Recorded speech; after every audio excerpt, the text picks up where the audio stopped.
جبریل ہوں. قرآن میں قصے موجود ہیں کہ کب کب فرشتے انسانی شکل میں آئے. حضور کے یہاں جنگ بدر میں آ گئے، انسانی شکل میں آ گئے. تو انسان بن سکتا ہے فرشتہ. جنات انسان بن کے آپ کے بیچ میں بیٹھ سکتا ہے،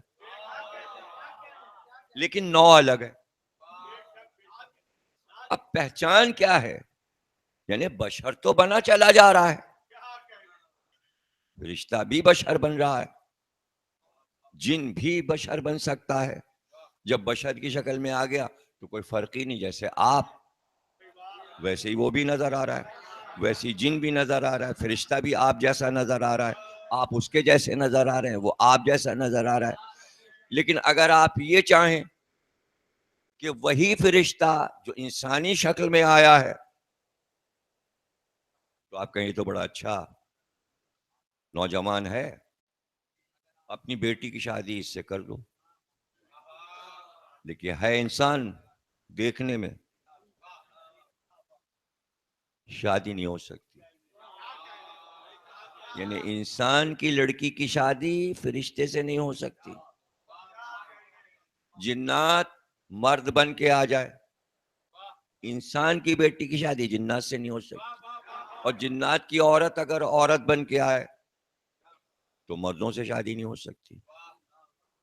نو الگ. تو نو الگ ہونے کی دلیل یہ ہے کہ شادی نہیں ہو سکتی.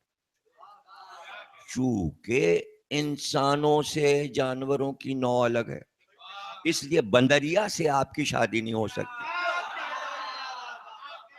اور بندر آپ کا داماد نہیں ہو سکتا، اور گدھے کو آپ داماد نہیں بنا سکتے.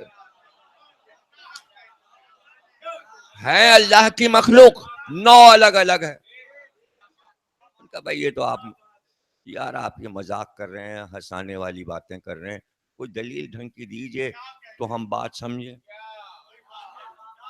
بھائی سارے انسان ایک نو ہیں، بھلے وہ کافر ہو، مشرک ہو، یا کلمہ گو مسلمان ہو، ہے نو ایک. نو ایک ہے، یہ نہیں کہ کافر کی نو اور مشرک کی اور یہودی کی اور عیسائی کی اور مسلمان، یہ سب ایک ہیں. پہچان شادی ہو سکتی ہے. بھائی اب تو مذاق نہیں کر رہا ہوں نا. یہودی لڑکی سے مسلمان شادی کر سکتا ہے، عیسائی لڑکی شادی کر سکتا ہے کہ نہیں؟ اے منہ سے بولو، ہوئی ہے کہ نہیں ہوئی؟ کتنی گنواؤں؟ تاریخ میں کتنی شادیاں گنواؤں؟ ہوئی ہے نا. خود نبی نے کی،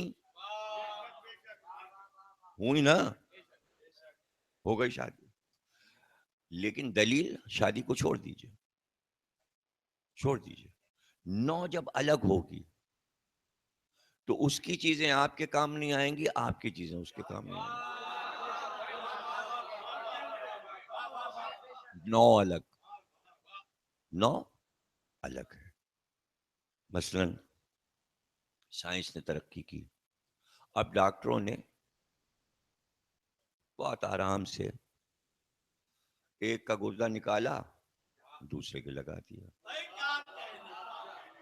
اس کا دل نکالا، اس کے لگا دیا، اس کے گھٹنے چپنیاں نکالی، اس کے لگا دی. پیون کاری ہو رہی ہے، اس کا خون نکالا، اس میں ڈال دیا. ارے بھائی دل بندر کے پاس بھی ہے، گدھے کے پاس بھی ہے، گردے بندر کے پاس بھی ہیں، گردے انسان کے پاس بھی ہیں. خامہ خائیں لاکھوں روپے خرچ کر کے کسی کے گردے خرید کے دوسرے کے گردے ڈالیے. ایک بندر پکڑ لائیے، اس کے گردے لیجئے اور اس کے ڈال دیجئے. کیا مشکل ہے؟ ارے بھائی خون مانگتے پھر رہے ہیں، ارے بھائی دیکھیں کیا یہ خون ملتا ہے، ارے ہاں دیکھیے بھائی اسپتال آئیے خون دیجئے. 50 بندر پکڑ لائیے، 50 گدھے پکڑ لائیے، خون کھینچی اور سب میں چڑھا دیجئے. نہیں صاحب ایسا نہیں ہو سکتا. نو الگ ہے. آپ سمجھے نو کیا ہے؟ بندر کا دل انسان میں نہیں لگ سکتا، گدھے کا دل انسان کے نہیں لگ سکتا، جانور کے گردے انسان کے نہیں لگ سکتے، جانور کا خون انسان کے نہیں چڑھ سکتا، خون اس کے پاس بھی ہے، دل اس کے پاس بھی ہے، خون اس کے پاس بھی ہے، دل اس کے پاس بھی ہے، گردے اس کے پاس بھی ہیں، گردے اس کے پاس بھی ہیں۔ آپ یہ کہہ رہے ہیں نبی ہمارا جیسا نظر آ رہا ہے، لیکن نہ آپ کے گردے اس کے کام آئیں گے، نہ نبی کا گردہ آپ کے کام، نہ آپ کا خون اس کے کام آئے گا، نہ اس کا خون آپ کے کام آئے گا۔ اس کی نو کا ہو تبھی خون کام آئے گا، اس لیے کہ خون چیک کیا جائے گا، اور جب نبی سے کہا جائے گا دین کو خون دے دو، تو نبی پورے کافروں مشرکوں سے خون نہیں کہے گا حسین منی وانا من الحسین۔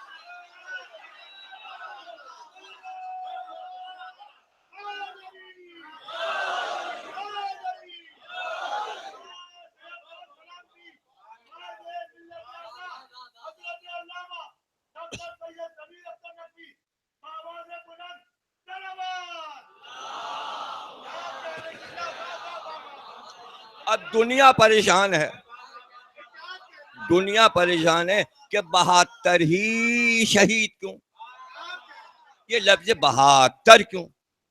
اس لیے کہ جب حسین کو اللہ نے نوری پیکر سے ارادہ کیا کہ جسمانی پیکر میں بھیجا جائے، چونکہ نو حسین کی الگ ہے، انبیاء سے بھی افضل والی نو ہے، ایک تو انبیاء کی نو ہے، اس کے اوپر افضل 14 نور جو ہیں وہ 1,24,000 انبیاء سے بھی افضل ہیں۔ تو اللہ نے جب حسین کے نور کو ارادہ کیا کہ انسانی پیکر میں بھیجے، تو اس وقت اس نے 72 نور اور خلق کیے۔ دنیا سمجھتی رہی حبیب کوفے کے رہنے والے عام ان 72 کو مختلف جگہ ان نوروں کو جسم میں ڈال دیا، لوگ سمجھتے رہے عام لوگ ہیں۔ جیسے ہی حسین کربلا پہنچے، جو نور کا حصہ تھے وہ سمٹ کے آلے، نور نور کو کھینچتا رہا۔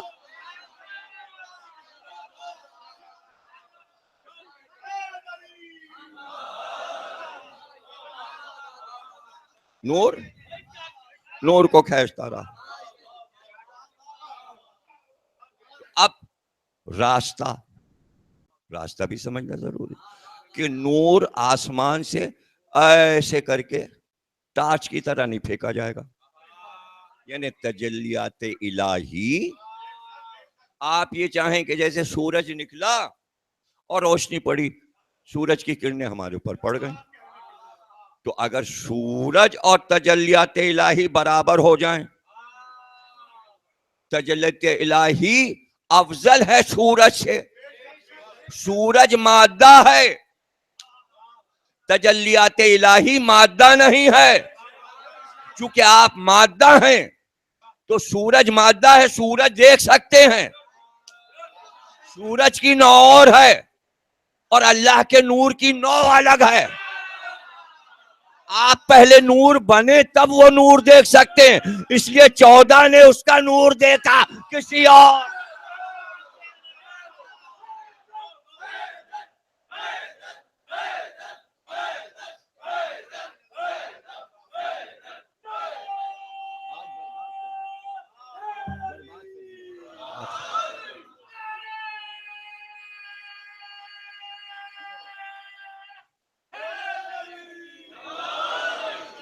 یہ چھوٹ جو پڑ رہی ہے۔ اچھا آپ کہیں گے کہ بھائی کوئی دلیل؟ اگر اللہ کی تجلیات نظر آتی تھیں اور سب دیکھا کرتے تھے، تو پھر موسیٰ نے کوہ طور پہ جا کے کیا کہا؟ دکھا۔ اس کے معنی تجلیات الہی کو موسیٰ نے بھی نہیں دیکھا، ورنہ کیوں کہتے دکھا؟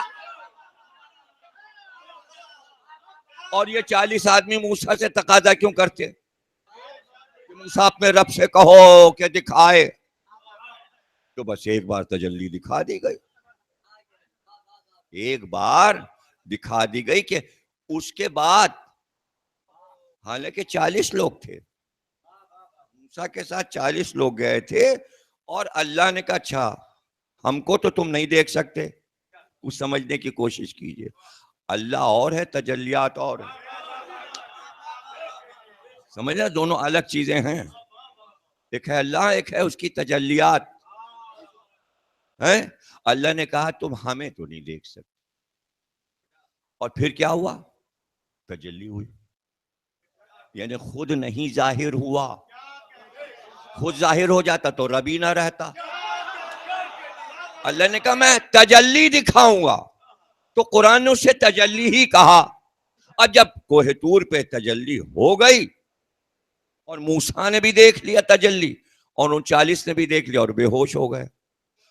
اب یہ بتائیے یہ واقعہ قرآن میں ہے، توریت میں ہے، انجیل میں ہے، تاریخ میں ہے۔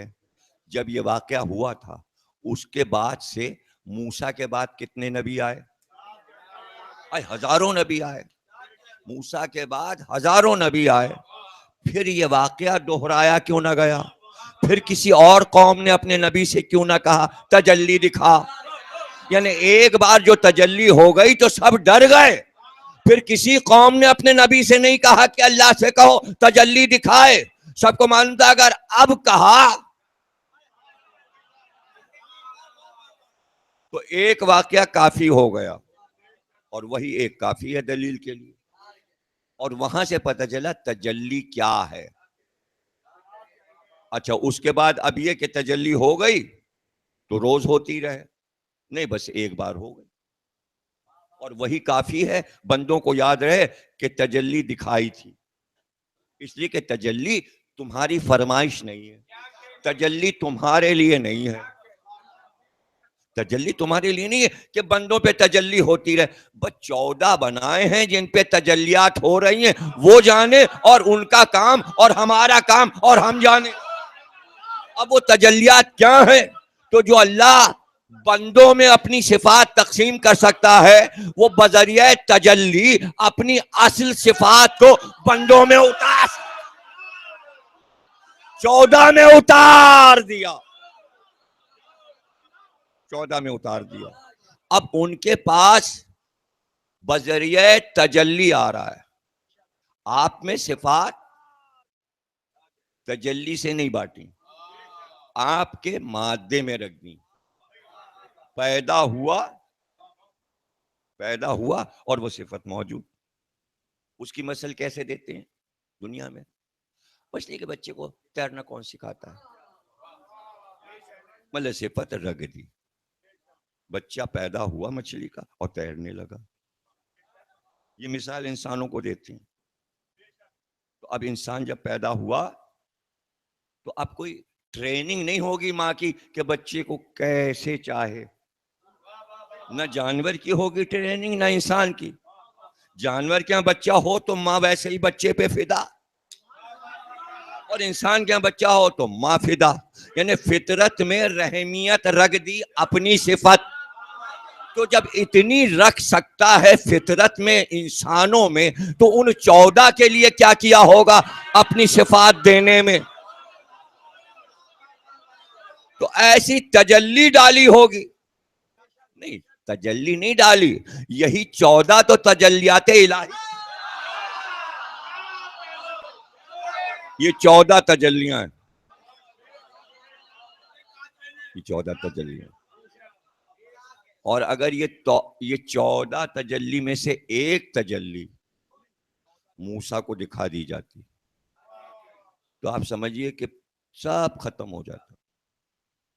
موسیٰ بچ گئے، وہ 40 بھی بچ گئے، کچھ نہ بچتا، پہاڑ تو چلا ہی گیا، سرما ہو گیا۔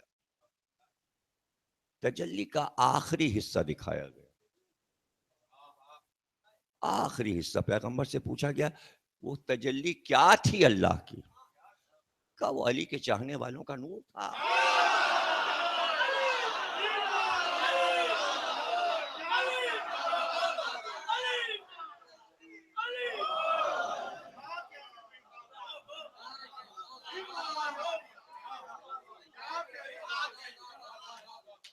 آپ سمجھیے کہ حدیث قصہ کیا ہے۔ جہاں علی یہ کہہ رہے ہوں کہ یا رسول اللہ یہ حدیث قصہ جہاں پڑھی جائے گی تو اس کا ثواب کیا ہے؟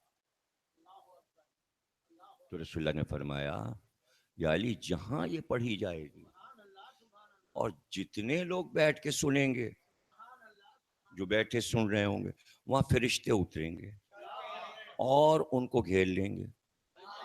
فرشتہ نور یعنی تجلیات الہی نے ذکر اہل بیت سننے والوں کو اپنے نور کے حلقے میں لے لیا.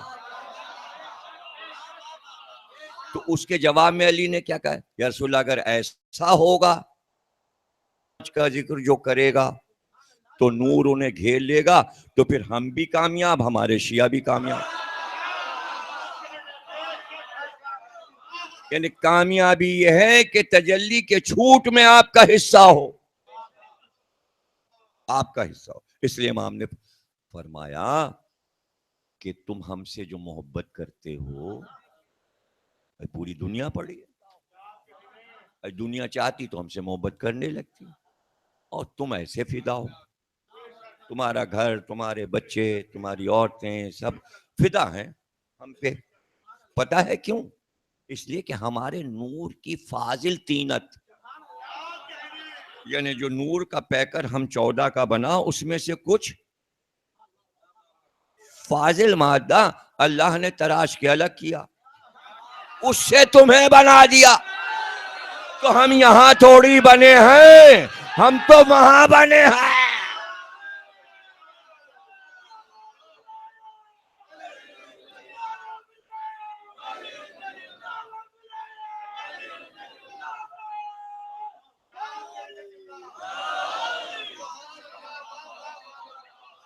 تو اب دنیا مانے یا نہ مانے، فرشتوں کی نو الگ، جناتوں کی نو الگ، عام انسانوں کی نو الگ، جانوروں کی الگ، انبیاء کی افضل ترین اور 14 کی ان سے بھی افضل.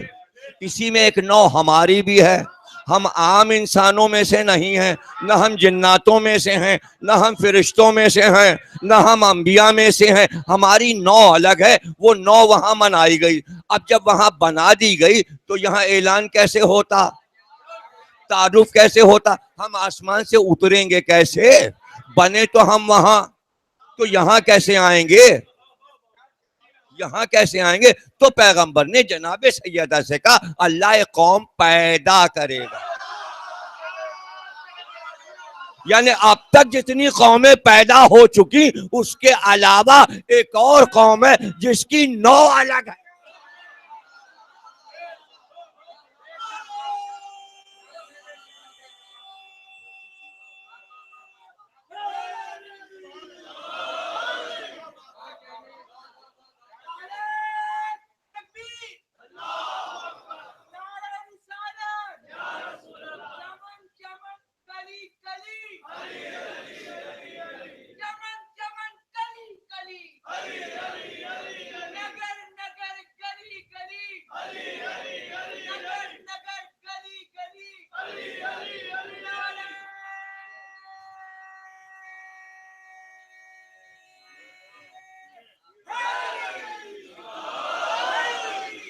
اب دیکھیے نو الگ ہے. اگر نو الگ ہے تو اس کے ثبوت بھی ہونے چاہیے. ہماری نو الگ، اب عام انسان ہے، ہماری نو الگ. اب کوئی نو سمجھے، ریسرچ کرے، پھر ہمارے جملے سمجھ میں آئے کہ ہم سب سے الگ کیوں ہیں. سب انسان ہیں، سارے انسان. لیکن مسلمان کم از کم یہ تو کہتے ہیں ہم افضل ہیں کافر مشرک سے، ہم یہودی سے افضل ہیں، ہم عیسائی سے. تو اتنا تو فخر آپ کو حاصل ہے، تو ہمیں بھی اتنا فخر حاصل ہے کہ ہم کہیں ولایت علی کی وجہ سے ہم تمام مسلمانوں سے افضل ہیں. ورنہ ہے تو سب انسان، سارے انسان. اب چونکہ ہماری نو الگ تھی، اس لیے ہمارے آئمہ نے یہ کہا کہ تمہاری نو ہے الگ. تو رسول اللہ نے کہا کہ بھئی ہم ثبوت تو چھوڑ جائیں تاکہ دلیل تو یہ دے سکیں کہ ان کی نو ذرا سی افضل ہے. دیکھیے کیسی دلیل رسول اللہ نے دے دی. اس لیے کہ کافر مرے تو مر گیا، اور مشرک مرے تو مر گیا، اور مسلمان مرے تو مر گیا. مرنا تینوں کو ہے. چونکہ ہماری نو سب سے الگ تھی، اس لیے رسول اللہ نے فرمایا من مات شہید علی حب آل محمد، مر جائے جو حب اہل بیت میں، وہ نہیں مرتا.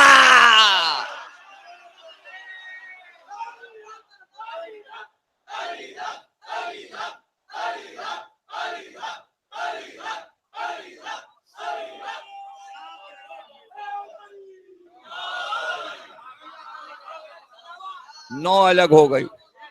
اب جب نو الگ ہوئی، اب دیکھیے انہوں نے کہا ہاں بھائی قبر میں گیا، اور اس کے بعد کی دنیا کا نہیں پتا کہ کیا ہوا. ہاں یہ حضور نے فرما دیا کہ ہر قبر میں دو فرشتے آتے ہیں اور وہ سوال جواب کرتے ہیں. یہ سب کے لیے، یہ سب کے لیے، منافق مرے تو اور مسلم مرے تو فرشتوں کو آنا ہے اور پوچھا قبر میں جائے گا. یہ ایک نو ہو گئی. یعنی یہ نو ایک ہے کہ سب سے ایک ہی سوال ہوگا، منافق سے بھی، مسلم سے بھی، یہودی سے بھی، عیسائی. تیرا رب کون؟ سوالات ہوں گے. ہماری نو الگ تھی. چونکہ ہماری نو الگ تھی، اور رسول اللہ نے کہا چونکہ تم حب اہل بیت میں مرے ہو، تم مرے ہی نہیں. اب پہچان کیا ہے کہ ہم مرے نہیں؟ کیسے پتا چلے؟ ابے مر گیا تو مر گیا، لاش پڑی ہوئی ہے، اور قبر میں اتار دی تو لاش پڑی ہوئی ہے. کہا نہیں تم مرے نہیں.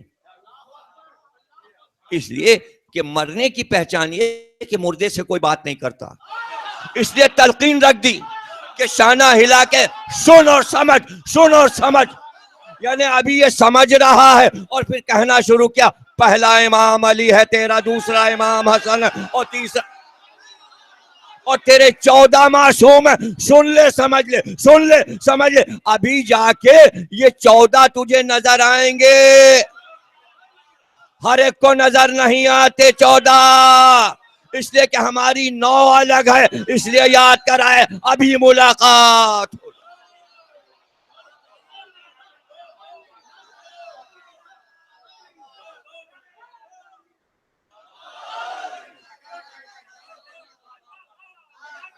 تو سوال یہ ہے کہ بھائی دیکھیے اللہ نے اپنی صفات بندوں میں بانٹ دی، حجی کے جانوروں کو بھی دے دی. مثلا جیسے کہ ماں کی محبت بیٹے سے، یہ ہے رحیم ہونا. اللہ رحیم ہے بندوں پہ، تو جانور بھی اپنے بچے پہ رحیم ہے، اور انسانوں میں ماں باپ اپنے بچے پہ رحیم ہے. قدرت حاصل ہے. آپ نے جس کام میں ہاتھ ڈالا قدرت حاصل ہو گئی. اتنی قدرت حاصل ہوئی کہ محاورہ بن گیا. ارے یہ صاحب تو مٹی کو ہاتھ لگاتے ہیں سونا بن جاتا ہے. اوہو اتنی قدرت حاصل ہے، مٹی کو ہاتھ لگایا سونا بن گیا. کوئی نہیں کہہ رہا یہ شرک کی باتیں مت کیجئے، یہ محاورہ لغت سے نکال دیجئے صاحب کہ مٹی کو ہاتھ لگایا اور سونا بن گیا، وہ خالی محاورہ ہے. نہیں حقیقت ہے صاحب، انہوں نے ہاتھ لگایا. اچھا بھائی اگر ایسا ہے تو یہ کوئی کمال کی بات ہے؟ کہا ہے. کیا انسان کے لیے یہ محاورہ ہونا چاہیے تھا کہ یہ مٹی کو ہاتھ لگاتے ہیں تو سونا بن جاتا ہے؟ ان کا ضروری تھا یہ، اس لیے کہ انسان جانور سے افضل ہے. انسان جانور سے افضل ہے. تو ایک چرواہ اپنے جانوروں کے سموں میں لوہا لگاتا ہے. لوہا کیوں لگاتا ہے؟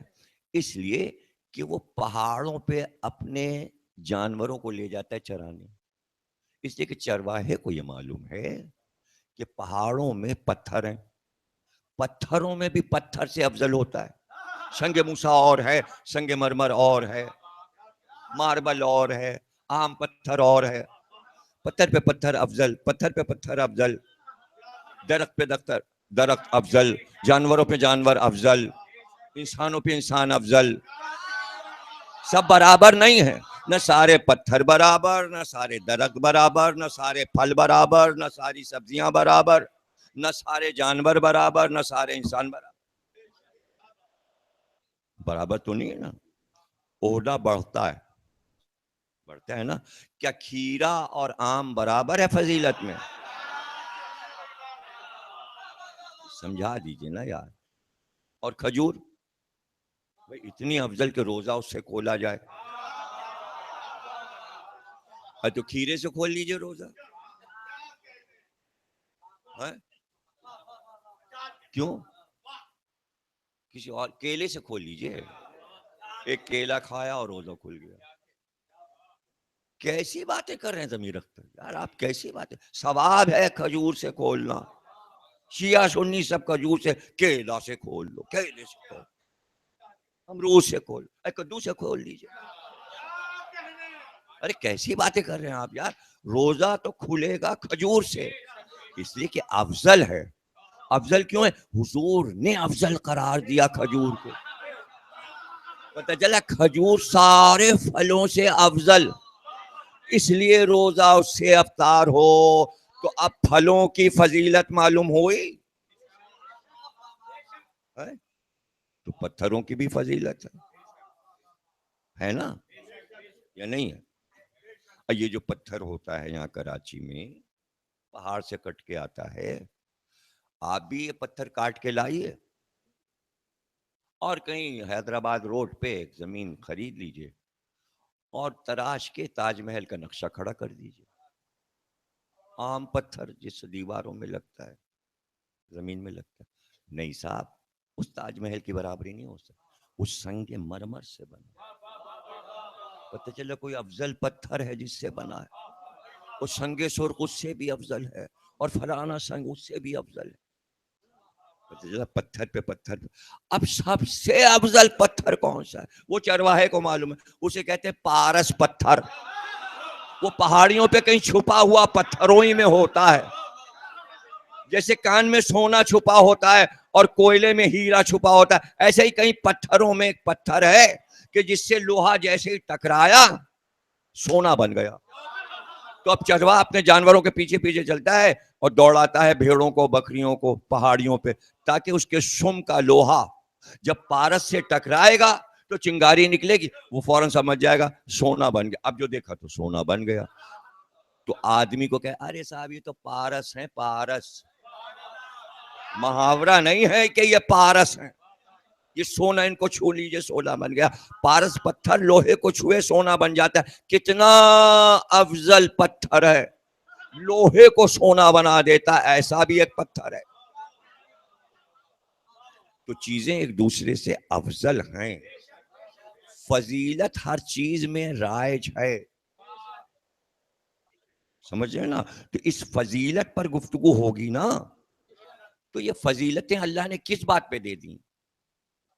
ایسے ہی کسی کو سنگ مرمر بنا دیا، کسی کو سنگ موسیٰ بنا دیا، کسی کو عام پتھر بنا دیا، کسی کو گدھا بنا دیا، اور کسی کو شیر بنا دیا، اور کسی کو ہاتھی بنا دیا، کسی کو کالا کوا بنا دیا، اور کسی کو بلبل بنا دیا،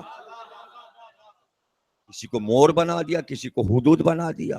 یہ فضیلتیں کیسے بڑھتی چلی گئیں اور ایک دوسرے سے افضل کیوں ہو گئے؟ تو اللہ نے کہا یوم اعلیٰ، ہم نے پکار کے کہا کہ ہم تمہارے رب ہیں. سب نے کہا ہاں تو ہی رب ہے. پھر ہم نے کہا ہمارا آخری نبی تمہارا رسول ہے. سب نے کہا ہاں ہے. پھر ہم نے کہا کہ ہمارا ولی علی ہے. سب نے کہا علی ولی اللہ. جس نے پہلے کہا اسے گلاب بنا دیا، جس نے اس کے بعد کہا اسے دوسرا پھول بنا دیا، جس نے سب سے آخر میں کہا اسے کڑوا پھول بنا دیا، اور جس نے نہیں کہا اس کو ایسے ہی چھوڑ دیا. جس پانی نے کہا علی ولی اللہ اسے شیریں پانی بنا دیا، جس نے کہا ہی نہیں اسے کھاری پانی بنا دیا، جس نے کہا زمین نے علی ولی اللہ اسے زرخیز زمین بنا دیا، جس نے نہیں کہا بنجر بنا کے چھوڑ دیا. تو امام نے کہا ایسی مثال جیسے بنجر زمین اور زرخیز زمین ہے، ایسے ہی انسانوں میں کچھ بنجر انسان ہے اور کچھ زرخیز انسان.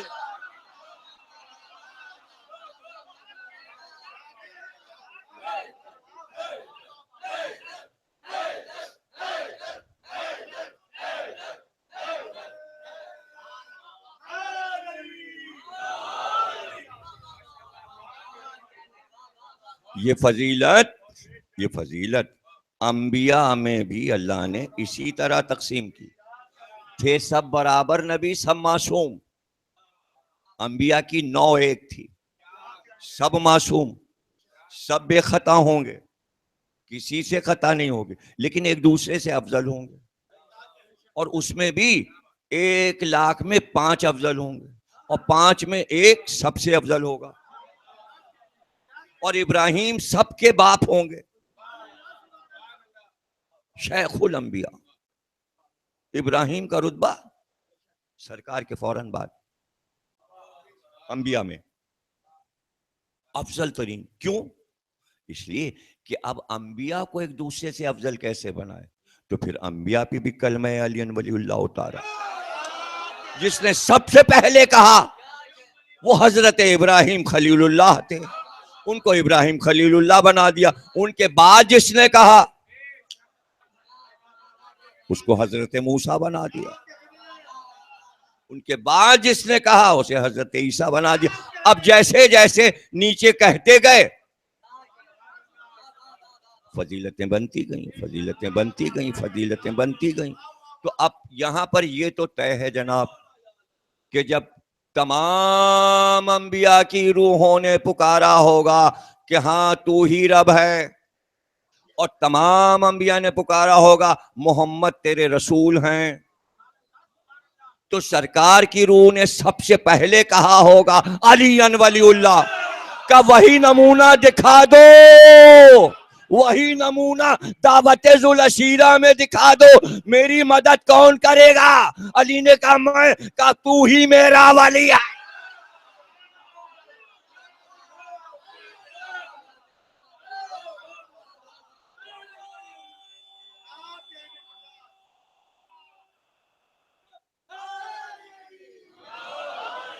تو ہی میرا ولی. اور پھر کہا اب قوم کو سنا دو. اب امت پوری ہو گئی تو غدیر میں کہہ دیا یہ تمہارا ولی ہے. وہاں خاندان کے لوگ تھے، ان سے نبی نے کہا یہ ہے ولی، میرے بعد اس کی اطاعت ہے.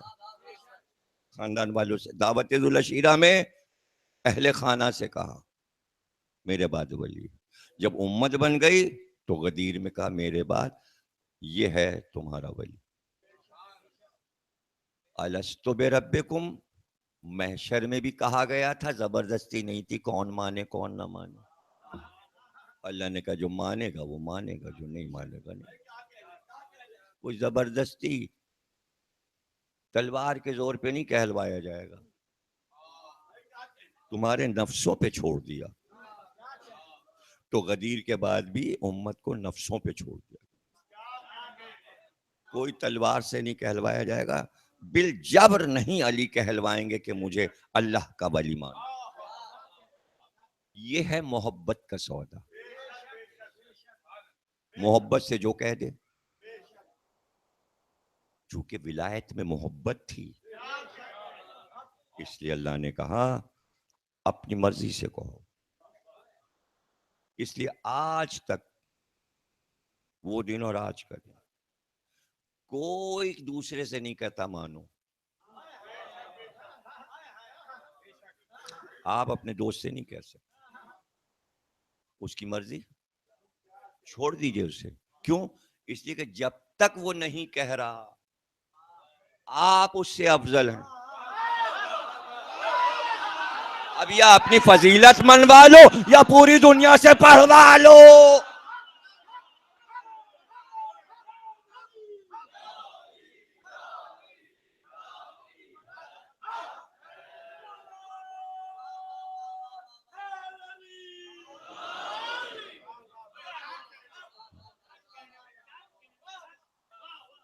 اس میں تو بہت ہی ہوشیار رہنے کی ضرورت ہے.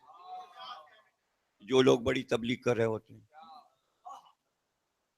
5 کو گھیر لیا انہوں نے کہا آپ ہیں یہ. ابے ہم سے کیا مطلب؟ جو دل آپ کے پاس وہی دل ہمارے پاس، جو عقل آپ کے پاس وہی ہمارے پاس. ہم آپ سے کیوں کہیں؟ اپنی فضیلت ضائع کر دیں، اپنی فضیلت ضائع کر دیں. اب اسی کے مفہوم کو رکھ دیا رحمان میں، یعنی میں رحمان ہوں اور میں رحیم ہوں، دو الگ الگ معنی ایک ہی، مفہوم تشریح الگ الگ. اس لیے کہا میں رحمان و رحیم ہوں. اگر معنی ایک ہوتے تو کہتا یا تو کہتا میں رحمان ہوں یا کہتا میں رحیم. دونوں ایک طرح کے لفظ کیوں رکھ دیے شروع میں رحمان بھی ہوں اور رحیم بھی ہوں. اس لیے کہ رحیم تو وہ ہے محبت کرنے والوں کے ساتھ، رحمان. اب رحمان میں موسیٰ اور فرعون دونوں، فرعون موسیٰ کا دشمن ہے اور کافر ہے، اور موسیٰ نبی ہیں اور اللہ کے نمائندے، اور دونوں مقابل ہیں، دونوں مقابل ہیں. لیکن جتنا موسیٰ کا ہے وہ اتنا ہی فرعون کا ہے. اس کے کیا معنی ہے؟ رحمان کھانا موسیٰ کو بھی ملے، کھانا فرعون کو بھی ملے، پانی موسیٰ کو بھی ملے، پانی فرعون کو بھی ملے.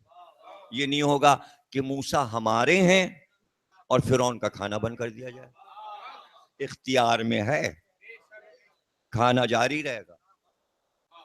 کفر کرنے کے باوجود کھانا نہیں بند کریں گے، اس لیے کہ رحمان ہیں. ہم ذرا ذرا سی بات پر بگڑ کے اپنا رزق نہیں بند کرتے. جتنا موسیٰ کو رزق دے رہے ہیں اتنا ہی فرعون کو بھی دیں گے. اس کو کہتے ہیں رحمان.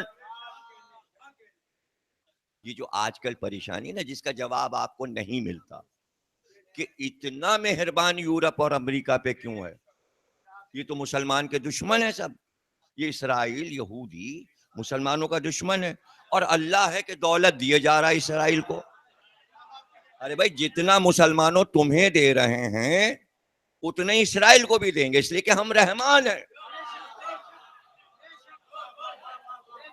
اب سمجھ گئے؟ اگر موسیٰ، فرعون اور نمرود اور ابراہیم نہیں سمجھ میں آ رہے تو اب تو سمجھ لیجئے کہ آپ کا دشمن پورے دنیا کا بلاک ہے. تمام مسلمان ممالک کے دشمن ہیں یہودی اور عیسائی ہیں، لیکن ان کو بھی اللہ رزق دے رہا ہے، بند نہیں کیا ان کا، اور آپ کو بھی دے رہا ہے. اس لیے کہ رحمان ہے اور آپ کے لیے رحیم ہے. آپ کے لیے رحمان و رحیم ہے، ان کے لیے صرف رحمان ہے، رحیم نہیں ہے. یعنی آپ کے لیے جنت کا وعدہ ہے، رحیم ہے. دنیا میں رحمان آخرت میں رحیم. ان کے لیے دنیا میں رحمان آخرت میں رحیم نہیں، قہار ہے، جہنم میں ڈال دے گا. اب فرق سمجھے کیا ہے رحمان و رحیم؟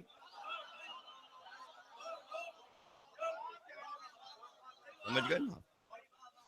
تو پروردگار اب یہاں پر اتنی نازک منزل آ گئی. یہ سارا پورا یعنی موضوعی فلسفہ ہے. آپ کے غور سے سننے کے طریقہ کار میں کم لوگوں کا واہ واہ کرنا، ایک تو یوں ہی کاہل الوجود، واہ واہ کرنے میں بخیل ترین لوگ، اب اس کے بعد موضوع ایسا کہ اور بہانہ مل گیا ہاتھ پہ ہاتھ رکھنے کا. نہیں صاحب کچھ سمجھ ہی میں نہیں آ رہا ہے، اور کیا یہ احسن صاحب نے موضوع دے دیا اور کیا پڑھا جا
اب اللہ ہے قادر مطلق، ایک ایک صفت الہی پہ گفتگو ہو رہی، وہ ہے قادر مطلق. جب اس کو یہ معلوم تھا الست بربکم یوم الست میں کہ ایک روح فرعون بنے گی اور ایک روح نمرود، اور یہ بنیں گے نافرمان، اور یہ دنیا میں جا کے دعویٰ کریں گے اللہ ہونے کا اور خدا ہونے کا. اور اللہ کو علم غیب سے پتا تھا، جب پتا تھا تو انہیں آنے کیوں دیا؟ اور اگر آ گئے تھے اور ابراہیم کو بھیجنا تھا نمرود کے دور میں، تو اپنے علم سے، اپنی طاقت سے، اپنی قدرت سے نمرود کو کلمہ پڑھوا دیتا. اس سے پہلے کہ وہ بادشاہ بنے، وہ پہلے ہی کہہ دیتا لا الہ الا اللہ اور میں اللہ کا قائل ہوں، اور پھر سلطنت دے دیتا تو سب مسلمان ہوتے اور کافر کوئی نہ ہوتا.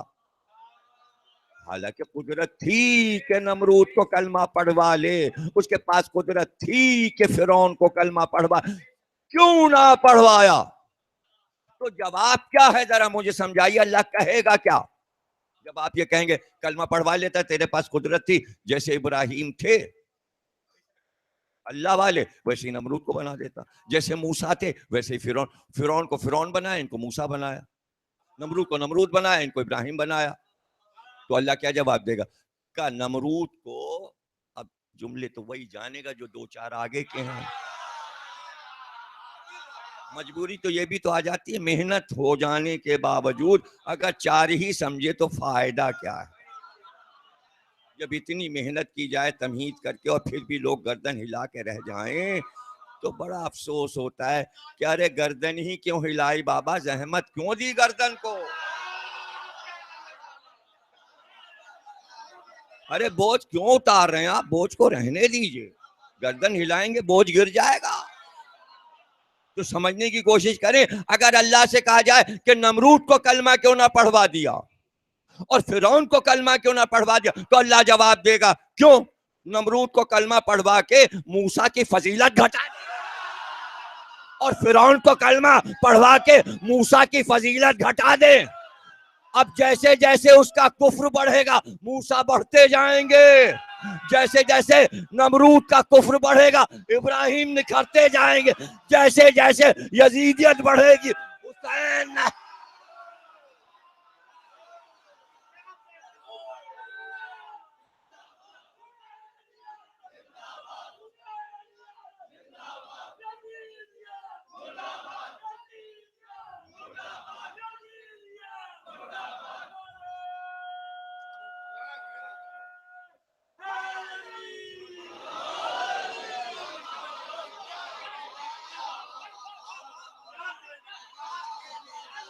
اب میں اگر یہ شروع کر دوں، اس لیے کہ میں چہرے پہچانتا ہوں، دیکھیے میں چہرے تو پہچانتا ہی پہچانتا ہوں، ممبر پہ بیٹھنے کی وجہ میں خاندانوں کو بھی جانتا ہوں.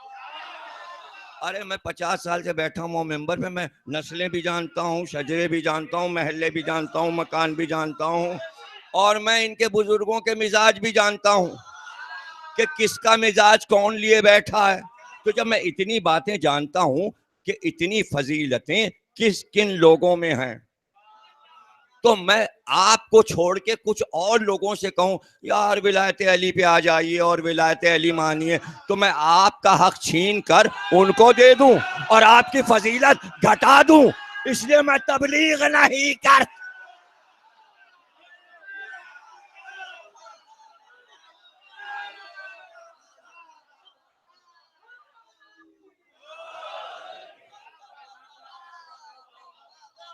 اب اس کی مثال، یعنی جو بات اللہ جانتا ہے، کیا اللہ سے بہتر پتا ہے کہ کسے کلمہ پڑھوایا جائے؟ چھوڑ دیا نمرود کو اور نہیں پڑھوایا اللہ نے، اور چھوڑ دیا فرعون کو اور نہیں پڑھوایا. تو یہ صفت اللہ میں ہے، کسے چھوڑنا ہے اور کسے مومن بنانا ہے، یہ صفت اللہ نے علی کو عطا. اب جو تلوار چلی تو کسی پہ چلی، کسی کو چھوڑا، کسی پہ چلی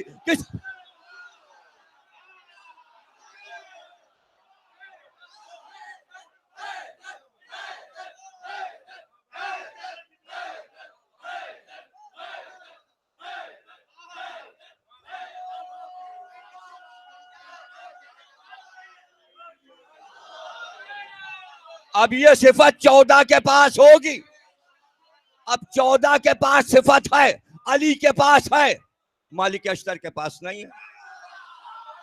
حالانکہ ولایت والے ہیں, مومن ہیں, سپہ سالار ہیں, مرتبہ بلند ہے, مگر وہ صفت جو علی کے پاس ہے مالک کے پاس نہیں ہے. قتل مالک بھی کر رہے ہیں اور علی بھی کر رہے ہیں, وہ ادھر لڑ رہے ہیں, یہ ادھر لڑ رہے ہیں, اور پلٹ پلٹ کے مالک کے اشتر کہہ رہے ہیں دیکھا مولا میں نے تو لاشوں کے ڈھیر لگا دیے. مطلب یہ کہ آپ نے تو 100 مارے تو میں نے 2000 مار دیے. تو مولا بھی مسکرائے, کہا تم تو مولی گاجر کی طرح کاٹ رہے ہو, میں دیکھ دیکھ کے مار رہا ہوں کس کی نسل میں مومن آنے.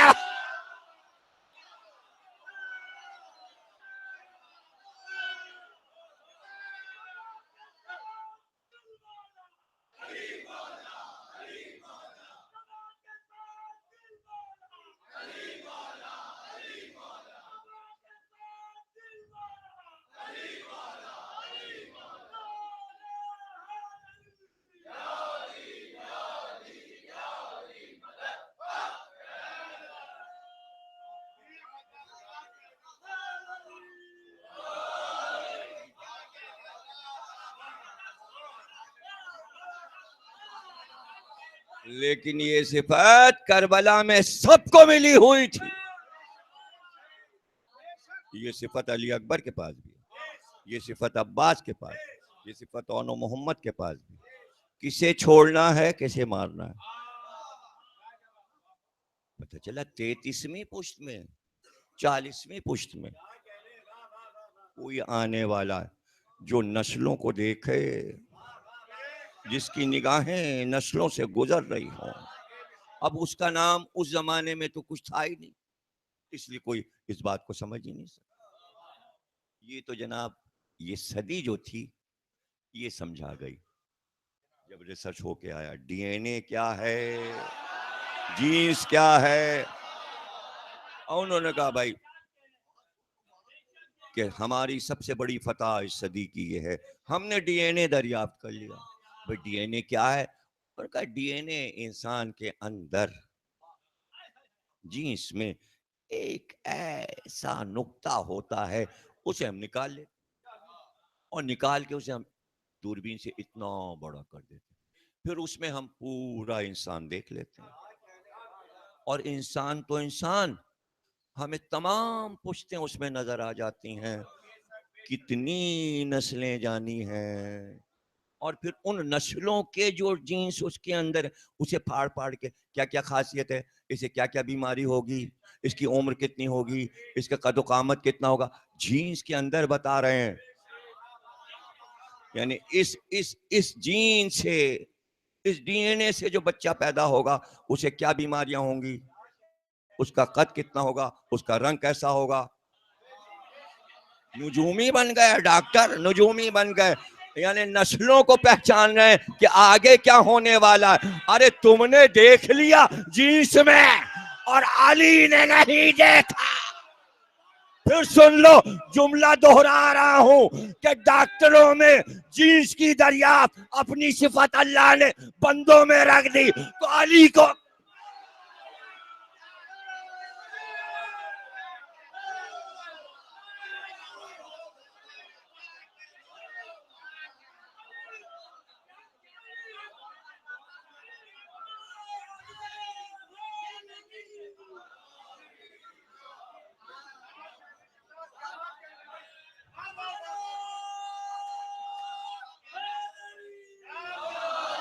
یونیورسٹی میں پڑھایا جاتا ہے, سبجیکٹ ہے.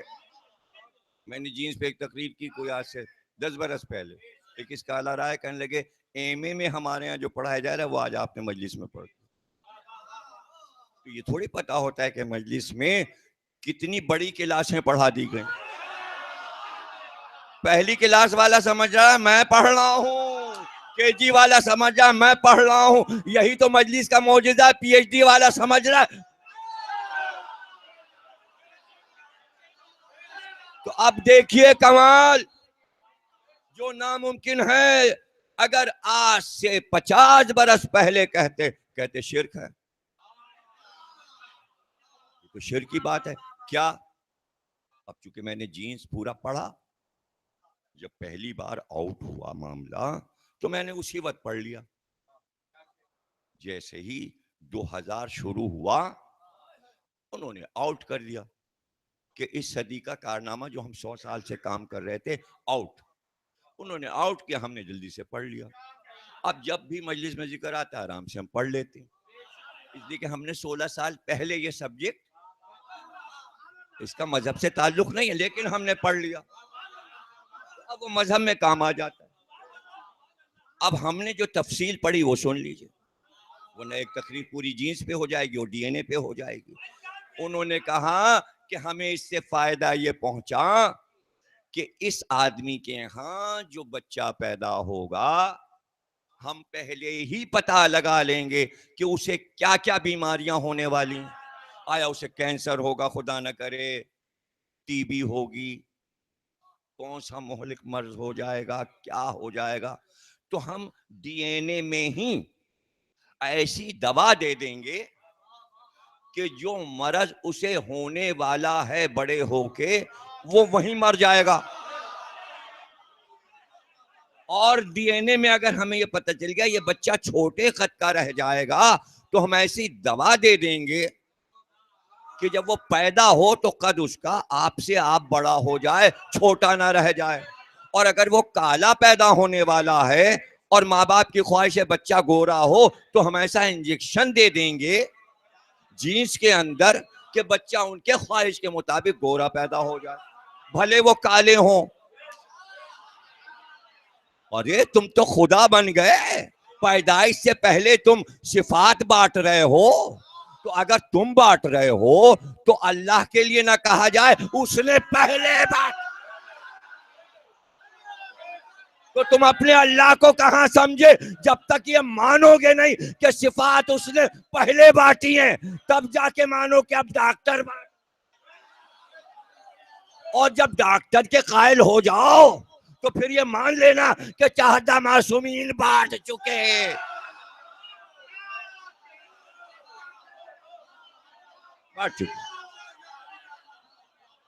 اور یہ ڈی این اے کا شور اسی وقت میں نے 15 برس پہلے بتا دیا تھا کہ آپ کہہ رہے ہو یہ نئی چیز ہے. امام صادق نے سب سے پہلے بتایا تھا. یہ زبان کا فرق ہو جاتا ہے، جس کا نام آج ڈی این اے ہے اس کا نام عربی میں طینت ہے. اور امام نے فرمایا کہ طینت سے انسان بنتا ہے، اور جب انسان مر جاتا ہے اور قبر میں اتارا جاتا ہے سب ہڈیاں فنا ہو جاتی ہیں، گوشت فنا ہو جاتا ہے، کچھ نہیں رہتا مگر طینت خاک میں مل کے زندہ رہتی ہے. اسی طینت سے اللہ کہتا ہے دوبارہ اسی قبر سے وہی انسان اٹھا. یہ کہہ رہے ہیں ڈی این اے سے دوبارہ بنا ہے.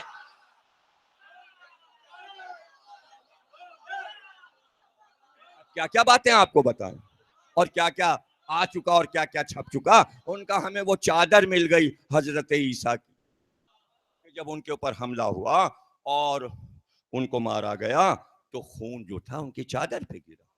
ہم نے اس چادر پہ خون کے دھبے سے عیسیٰ کا ڈی این اے اٹھا لیا. اب اٹھا لیا، ہماری مرضی، ہم دوسرا عیسیٰ بنا سکتے. یہ بھی دعوے ہو گئے. انہوں نے بھیڑ کا ڈی این اے اٹھا کے بھیڑ کا بچہ بنا لیا، تصویر آ گئی ڈی این اے سے بنا ہے. اب ضرورت نہیں ہے، جب ڈی این اے سے جو چاہے وہ کر لیں. دعوے دار ہیں وہ، اب وہ دعوے کر رہے ہیں ڈی این اے سے بچہ بن جائے گا، یعنی باپ کی ضرورت ہی نہیں، ڈی این اے سے بچہ بن جائے گا. تو اللہ ایسے ہی بیٹھا رہ جاتا اور ڈاکٹر آگے نکل جاتے. اس نے کہا بغیر ڈی این اے کے آدم و حوا کو بنایا، ہم تم سے افضل ہیں، اور بغیر باپ کے عیسیٰ کو بنایا.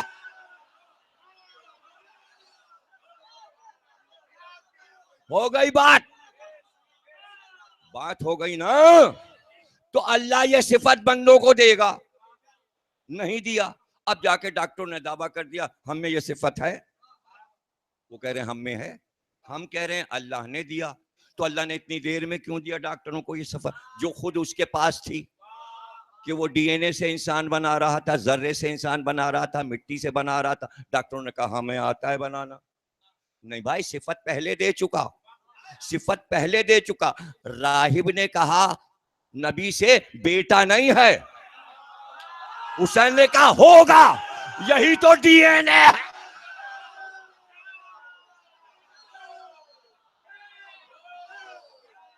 اپنی صفت دے دی.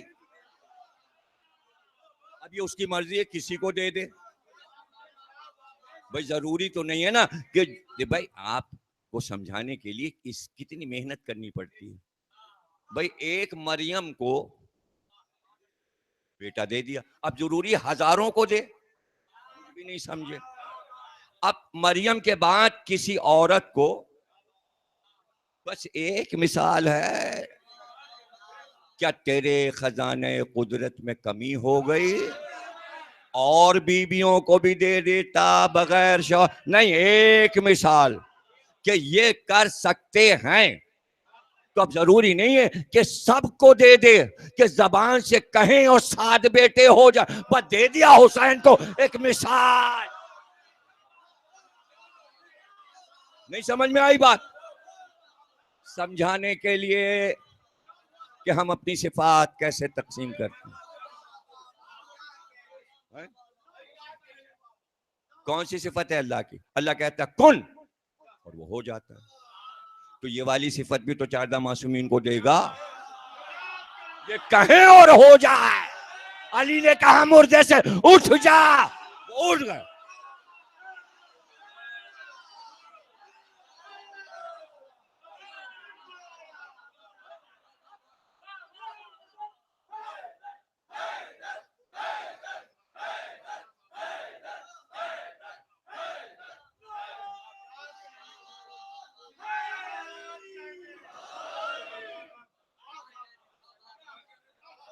اگر میں صفات اہل بیت پہ پڑھوں عمر گزر جائے اور نہیں پڑھ سکتے, اس لیے کہ وہ صفات جو آپ کو معلوم ہے وہ ہمیں معلوم ہے, جو ہمیں معلوم ہے وہ آپ کو معلوم ہے. صفات ایسی بیان ہوں جو شاید ہی کسی کو معلوم ہو, اور ہوں سامنے کی, یہ نہ کوئی کہے یہ آپ نہیں لائے. نہیں تھوڑی, آپ کو معلوم تھی, ذہن میں نہیں تھی, میں نے یاد دلا دی. اب دیکھیے ایک صفت میں لاتا ہوں, آپ کو نہیں معلوم اور میں لا رہا ہوں, لیکن جیسے ہی بتاؤں گا آپ کہیں گے تو ہمیں معلوم تھی, اور نا یہ تو ہمیں معلوم تھی, لیکن ہم ایک صفت لا رہے ہیں. ایک محبت کی نگاہ دنیا کے گناہگار انسان پہ ڈال دیں, محبت کی نگاہ اہل بیت, ایک نگاہ جس کے سدھرنے کا کہیں سے چارہ کار نہ ہو, مگر ان کی نگاہ محبت پڑ جائے. وہ ہر سر کاٹنے آیا تھا حسین, ایک نگاہ محبت. پتا تھا نا آپ کو, لیکن نہیں پتا تھا کہ ہر کیسے آیا. میں نے وہ پوائنٹ بتا دیا, وہ پوائنٹ آپ کو نہیں پتا تھا کہ ہر آیا کہ نگاہ محبت. اب اتنا بھی تو ہو اس کا ضمیر کہ وہ ان کی نگاہ محبت پہچان لے. انہوں نے نگاہ محبت ڈالی, ہر پہچان گیا. ان کے منہ سے لفظ نکلا, لفظ میں تھی محبت. اب یہ بتائیے دنیا میں کون سا ایسا لفظ ہے جس میں دنیا کی سب سے بڑی محبت ہے؟ آپ کہیں گے یہ تو ہمیں نہیں معلوم, ہمیں وہ لفظ ہی نہیں معلوم جس میں دنیا کی سب سے بڑی محبت. اور جیسے ہم بتائیں گے آپ کہیں یہ تو ہمیں معلوم. تو اب وہ والی صفات پڑھ رہا ہوں جو آپ کو پہلے سے نہ معلوم ہو, اور جب میں پڑھ چکوں تو آپ کہیں یہ تو ہمیں معلوم. پتہ چلا آل محمد میں کچھ ایسی صفات ہیں کہ جو مجمع کو معلوم نہیں ہوتی, جو بتا دو تو کہتے ہیں یہ تو ہمیں معلوم. ایسی صفت ہر ایک میں نہیں ہوتی بھیا, کہ پہلے سے معلوم نہ ہو اور جب معلوم ہو جائے تو کہاں یہ تو معلوم تھی. تو دیکھیے ایک اور صفت ہم بتائے دیتے ہیں. دنیا کا وہ کون سا لفظ ہے جس میں دنیا کی سب سے بڑی محبت؟ وہ لفظ ہے ماں. آپ نے کہا یہ تو ہمیں معلوم تھا, یہ تو ہمیں معلوم. جب تک ہم نے کہا نہیں تھا آپ کو نہیں معلوم.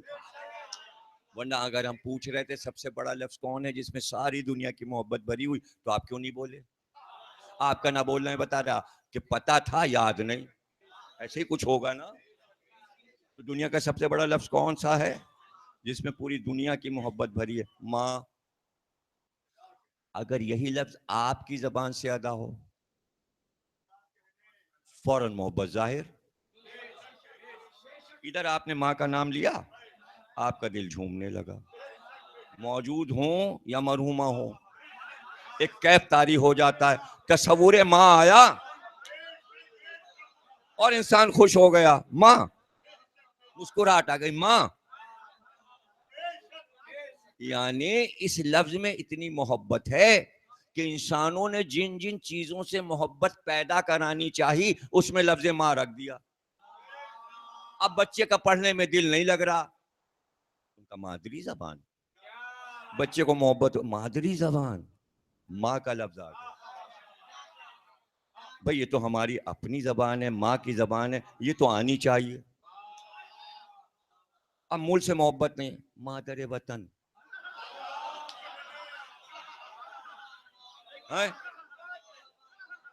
قرآن محبت، ام الکتاب. اچھا کتاب کی بھی ماں ہے. مکہ کھانا، مکہ ام القری. یعنی جہاں جہاں محبت بھرنی تھی اس کے ساتھ ماں ماں ماں ماں ماں ماں. وطن ہو، کعبہ ہو، قرآن ہو، ماں ساتھ میں، ماں ساتھ میں، ماں ساتھ میں. مگر جب کا مٹی سے بنے ہو تم ماں کا ذکر نہیں کیا. ابو تراب ولدیت دے دی تاکہ شجرہ رہے، آدم کا شجرہ بنا دیا. یعنی ماں میں ایک محبت ہے، لفظ میں محبت رکھتی ہے نا، لفظ میں محبت رکھتی. تو اب چونکہ محبت ہے اس لفظ میں تو آپ نے نام لیا، محبت آ گئی. حرذہین تھا، حسین نے کچھ بھی نہیں کہا، اس حسین نے صرف لفظ ماں استعمال کیا. کیا چاہتا تیری ماں؟ تیرے ماتم میں بیٹھے، ارے ماں کا نام آیا، حر کے دل میں محبت آئی، ماں کی طرف رخ موڑا تو جواب میں اس نے کیا کہا؟ میری ماں کا ذکر کیا. ارے آپ کی ماں تو سیدہ نساء الہ.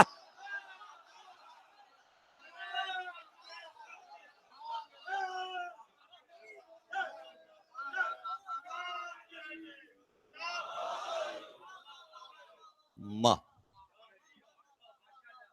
لیکن اس کی زبان پہ حسین نے اس کی ماں کا نام لیا، دل تڑپ گیا اس کا ماں کے ذکر پہ، جیسے آپ کا دل ماں کے ذکر پہ محبت سے بھر جاتا ہے، اس کا دل بھی بھر گیا. اب محبت کنورٹ ہو جائے، اس لیے جواب میں اس نے کہا اور آپ کی ماں کا کیا کہنا. بس محبت آ گئی. اب سمجھے کہ سیدہ کو رسول اللہ نے ام ابیہا کیوں کہا؟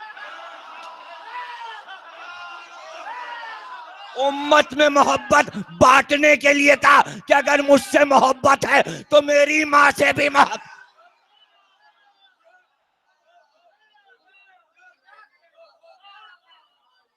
اب رہ گیا یہ کہ محبت بھرنے کے لیے لفظ استعمال ہو اور ایک حقیقت میں ہو. حقیقت میں ہو، بیٹا جب دکھی ہوتا ہے، اداس ہوتا ہے، دنیا کی کوئی طاقت اس کی اداسی کا سہارا نہیں بن سکتی. لیکن ادھر ماں نے سر پہ ہاتھ رکھا، بیٹے میں نئی طاقت آئی. ارے نفسیات پڑھ رہا ہوں، آپ سے قریب ہو کے پڑھ رہا ہوں. کتنی بار آپ کی زندگی میں ایسے وقت آئے ہوں گے کہ آپ نے چاہا ہوگا خودکشی کر لوں، لیکن اسی وقت ماں کا ہاتھ سر پہ آیا اور ماں نے سینے سے لپٹایا، بچپن سے لے کے جوانی اور بڑھاپے تک. یعنی ماں کے پاس دولت نہیں ہے کہ آپ کے قدموں میں ڈھیر کر دے، لیکن سہارا کیسے دیا؟ ایک ہاتھ سے، پیار سے لپٹا کے آپ میں ہمت پیدا ہو گئی. اسی لیے کہتے ہیں ماں دعا کر دو. ہر بیٹا سعادت مند گھر سے نکلتا ہے, اماں پیپر ہے دعا کر دیجیے گا. طاقت, ماں طاقت ہے, سمجھ رہے ہیں نا, ماں ایک طاقت ہے.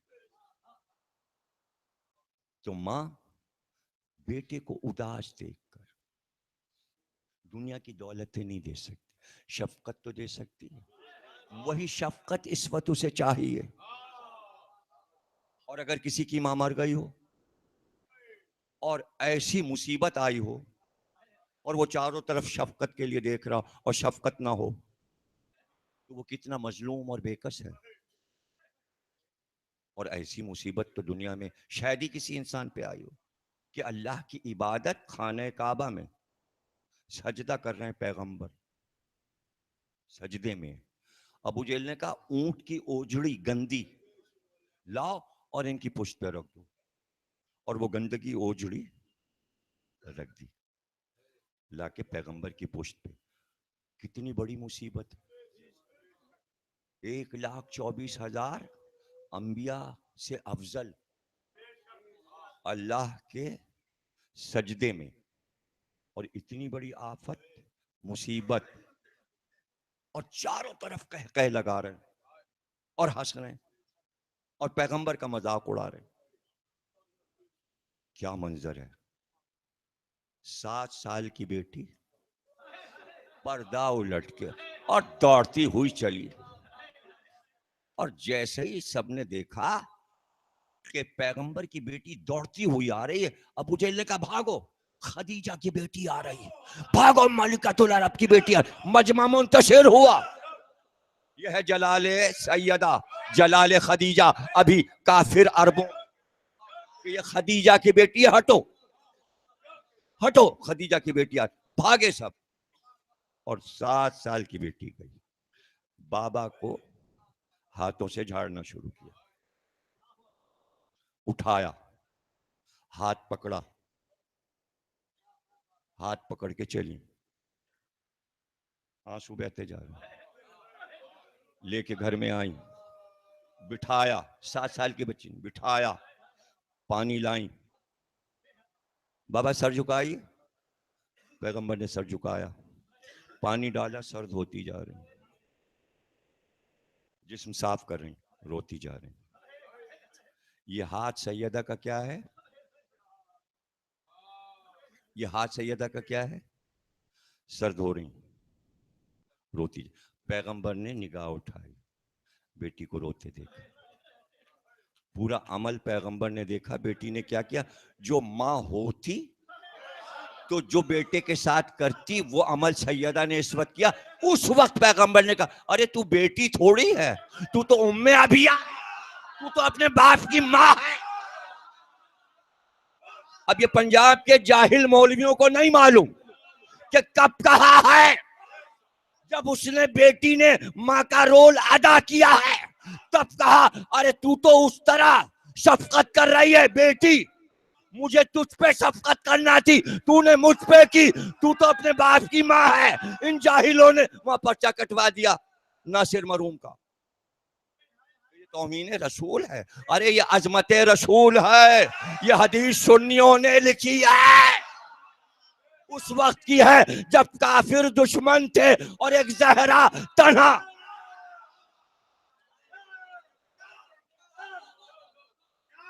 ام ابیہ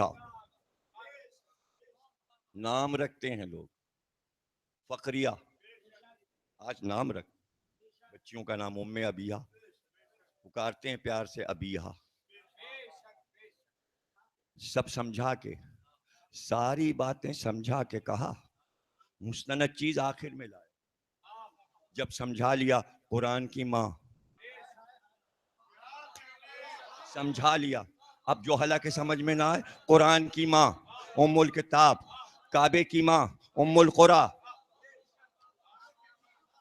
سمجھا لیا نا, سب کے لیے ماں ام. پھر نبی نے کہا اگر کعبے کی ماں ہو سکتی ہے, اگر امت کی ماں ہو سکتی ہے ام المومنین, تو میری ماں کیوں نہیں؟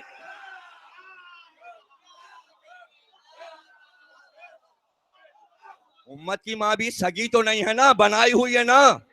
قرآن کی ماں بھی بنائی ہوئی ہے نا، کعبے کی ماں بھی بنائی ہوئی نا. سگی تو کوئی نہیں ہے. سگی ماں تو آمنہ تھی، تو آمنہ نہیں تھی، نبی نے سیدہ کو کہہ دیا. ارے منہ سے تو بولو یار، کیسے مومن ہو، کیسے مومن ہو، کیسے مومن ہو.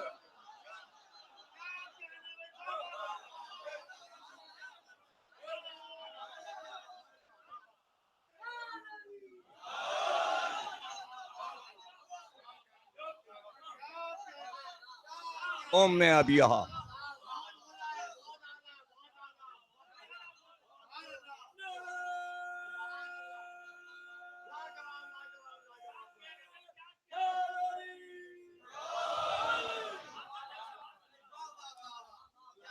خدیجہ کس کی ماں ہے؟ جناب سیدہ کی.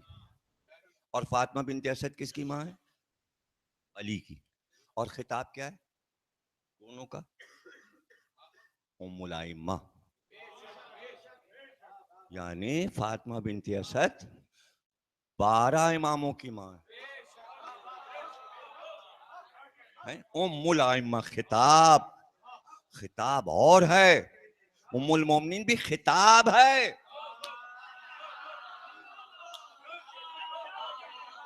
خطاب سے کیا گھبراہٹ ہے؟ یہ ابو تراب کیا ہے؟ کیا کہنے سے علی مٹی کے باپ ہو گئے؟ خطاب ہے، خطاب ہے. رسول اللہ کے کتنے خطاب ہیں؟ تاجدار انبیاء خطاب ہے، ہزاروں خطاب. سرکار کیا ہے؟ نام ہے، خطاب ہے. سرکار کی آمد مرحبا. یہ ہم کہہ رہے ہیں نا سرکار، ہم کہہ رہے ہیں نا، ہم کہہ رہے ہیں نا.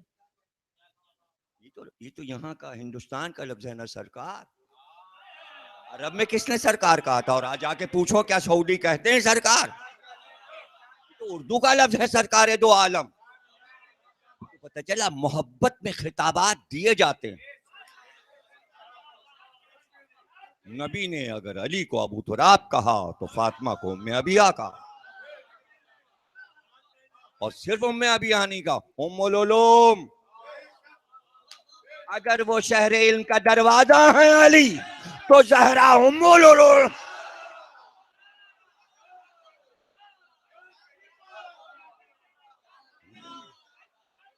ارے بھائی شہر بانو خطاب ہے. نام چاہے زنانے عالم تھا، شاہ جہاں نام تھا، علی نے خطاب دیا شہر بانو.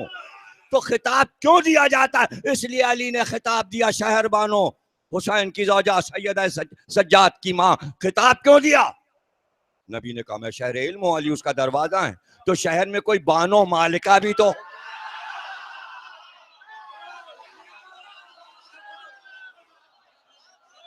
اس لیے کہ 9 اماموں کی ماں بن رہی ہیں. اور اب آپ کو کیا سمجھانا؟ نام تھوڑی ہے بھائی، خطاب ہے. کیا؟ ایک بی بی کا خطاب ہے، نام نہیں ہے. ام المصائب. ارے مصائبوں کی بھی کوئی ماں ہوتی ہے؟ نہیں. اتنے پڑھے، اتنے مصائب پڑھے، تو ام کا لفظ کیوں آیا؟ کچھ اور خطاب آ جاتا. ام المصائب یعنی جتنے مصائب پڑھتے گئے اس کو گلے سے لگاتی گئیں. ماں کا کام ہے گلے سے لگا لینا. اس لیے زینب کو کہا ام المصائب. پڑھتے گئے مصائب. اور بی بی کا ایک ایسا قول ہے، بی بی نے فرمایا اتنا صبر کروں گی، اتنا صبر کروں گی کہ خود صبر سے عاجز آ جائے گا. انبیاء نے صبر کیا، ایوب نے صبر کیا، نوح نے صبر کیا، مگر کیا کہنا حضرت زینب کا. وہ صبر کیا، وہ صبر کیا. ارے صبر ہی تو تھا. کہ نانا کی حدیث سامنے تھی، آیت کی روشنی میں سادات پہ صدقہ حرام ہے، اور کوفے کی عورتیں اپنے بچوں پر سے کھجوریں صدقے کر کر کے پھینک رہی تھی ناقے پہ، اور بی بی پکار کے کہہ رہی تھی ہم سادات ہیں، صدقہ حرام ہے، ہم پہ صدقہ نہ پھینکو۔ یہ مصائب ہے، یہ مصائب ہے سیدانیوں پہ۔ سب سے بڑی مصیبت تو یہی تھی کہ جس گھر سے پردہ نکلا، دنیا کو جس نے پردہ بتایا، اس کے سر کی چادر اتار لی، اور اگر چادر چھن گئی تھی تو کم از کم بی بی چادر چھننے کے بعد بیویاں خیمے میں تو بیٹھ جاتی، خیمے جلا دیے تاکہ زیر آسمان کھلے سر ہو جائیں، خیمے بھی جل گئے، کہیں بیٹھنے کی جگہ نہ رہی، زمین پہ بیویاں بیٹھ گئیں۔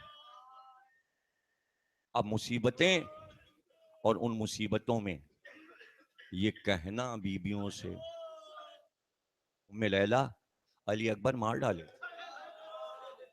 گھبرانا نہیں، میں ہوں،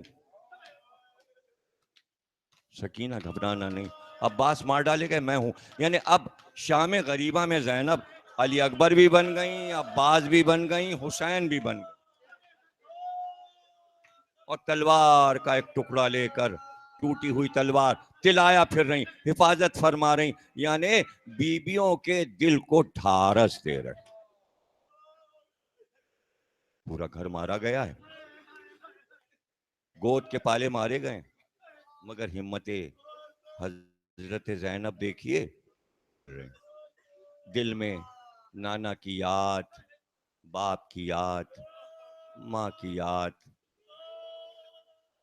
اور یہ یاد جو میں بتا چکا آپ کو کہ تجلیات الہی جب معصوم پہ پڑ جائیں، اور یہ بتا چکا کہ عام لوگ زندہ ہیں محبت کر کے، تو 14 مرے نہیں، امام تو زندہ ہے، 13 بھی موت نہیں، تجلیات الہی میں ہے، موت نہیں، ان کے لیے موت نہیں، اس لیے کہ وہ موت کے خالق جب چاہیں اپنے پیکر میں آ سکتے ہیں، جیسے فرشتہ انسانی پیکر میں آتا ہے، یہ 14 کی 9 الگ ہے، جب چاہیں جہاں سے چاہیں اور سے اتریں، جہاں چاہے جس وقت پہنچ جائیں، حاضر۔ کربلا نے بتایا، امام سید سجاد سے پوچھا گیا، رابی نے پوچھا، بہت سے لوگوں نے آواز بھی سنی اور دور سے دیکھا بھی کہ جب حسین کا سر کٹا تو کوئی بی بی حسین کے گرد طواف کر رہی تھی، تو رو کے کہا وہ میری دادی فاطمہ زہرا، یعنی ماں موجود ہے، بیٹے کی شہادت پہ ماں موجود ہے، وہ ماں جو بیٹے سے محبت کرتی ہے، وہی ماں بیٹے سے زیادہ بیٹی سے محبت کرتی ہے، بیٹی سے محبت کرتی ہے۔ رات گزر چکی ہے اور حضرت زینب تلایا بیویوں کے گرد پھر رہی ہیں، اور بیویوں کے رونے اور سسکنے کی آواز آ رہی، اور کبھی کبھی آواز آتی ہے، جب خیمے جلے تھے میرا بچہ دوڑتا ہوا خیمے سے نکلا تھا، نظر نہیں آتا، کبھی آواز آتی ہے میرے 2 بچے نظر نہیں آتے، اب حضرت زینب سب کی آواز سن رہی ہیں، کبھی جناب ام کلثوم صحرا میں جاتی ہیں، بچوں کو لے کے آ جاتی ہیں، کوئی بچہ کہیں ملتا ہے، کسی جھاڑی کے پاس بے ہوش ملتا ہے، اٹھا کے، اور کسی کا لاشا اٹھا کے لاتی ہیں، جو گھوڑوں کے سیموں میں بچے آ گئے۔ ابھی کچھ دیر گزری تھی کہ حضرت زینب نے دیکھا کہ سامنے ایک بی بی سیاہ پوش ایک بچے کی انگلی پکڑے ہوئے آ رہی ہے، اور آواز دیا آہستہ سے، زینب زینب۔ حضرت زینب آگے بڑھی، کہا یہ بچہ تیرے قافلے سے بچھڑ گیا تھا، صحرا میں بھٹک رہا تھا، میں لے کے آئی ہوں، یہ بچہ تیرا ہے، کہاں؟ یہ اولاد عقیل سے ہمارا بچہ، مگر بی بی تم کون ہو جس نے رحم کھایا؟ تو آواز آئی، زینب اگر چاند میں گہن نہ لگا ہوتا اور اتنا اندھیرا نہ ہوتا، کچھ روشنی چاند کی ہوتی تو چہرہ ہٹا کے دکھاتی کہ حسین کا لہو میرے چہرے پر ہے، میں تیری ماں سیدہ. مارے لا اس عبادت کو قبول فرما، ہمیں کوئی غم نہ دینا سوائے غم حسین کے بحق محمد اور آل محمد. پروردگار تمام مومنین کی دلی حاجات پوری ہوں بحق محمد. جو بیمار ہیں ان کو شفا عطا فرما، جو مر گئے ان کے درجات کو بلند فرما، جو حج و زیارات سے مشرف ہونا چاہتے ہیں حج و زیارات سے مشرف فرما. امام زمانہ کا ظہور فرما، ظہور میں تاجیل فرما.